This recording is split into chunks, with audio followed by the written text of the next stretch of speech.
All right, let's dive right into one of the most dynamic, fastest growing aviation markets on the entire planet. We're going to break down an absolutely audacious $60 billion plan to completely re engineer it from the ground up. I mean, the scale we're talking about here is just staggering. India's aviation market is already number 3 in the world. And get this, passenger demand is growing at double the global average. You've got new airports, new planes, millions of new flyers. Everything about this screams incredible success story. But here's the massive paradox that sits right at the heart of Indian aviation. Despite all this explosive growth, the airlines themselves, they're in a constant, brutal battle just to survive, operating on razor-thin and often negative margins. So how can a market be booming while its biggest players are just struggling to stay afloat?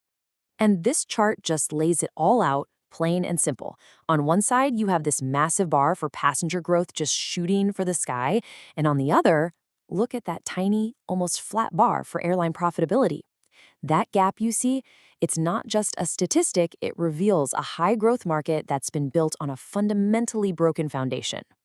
So you gotta ask, how did we get here? Well, the answer lies in the single biggest line item for any airline on Earth, fuel. And in India, the story of fuel is where this whole paradox really begins. Just look at the sheer size of that fuel slice. Globally, fuel makes up maybe 29% of an airline's costs, but for Indian carriers, it's a whopping 40%.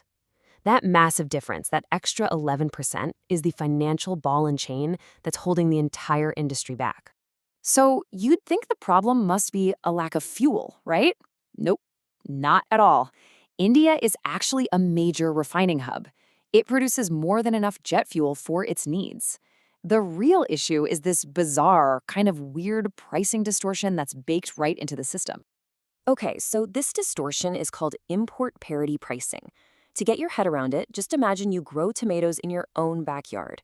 But when you go to sell them, you're forced to price them as if they were expensive, imported Spanish tomatoes.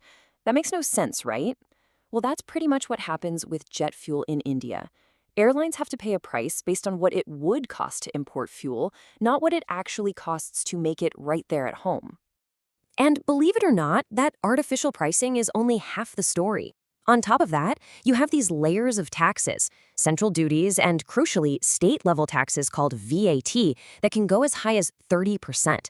It's this double hit of weird pricing and heavy taxation that makes Indian jet fuel some of the most expensive in the world, at least for the domestic airlines.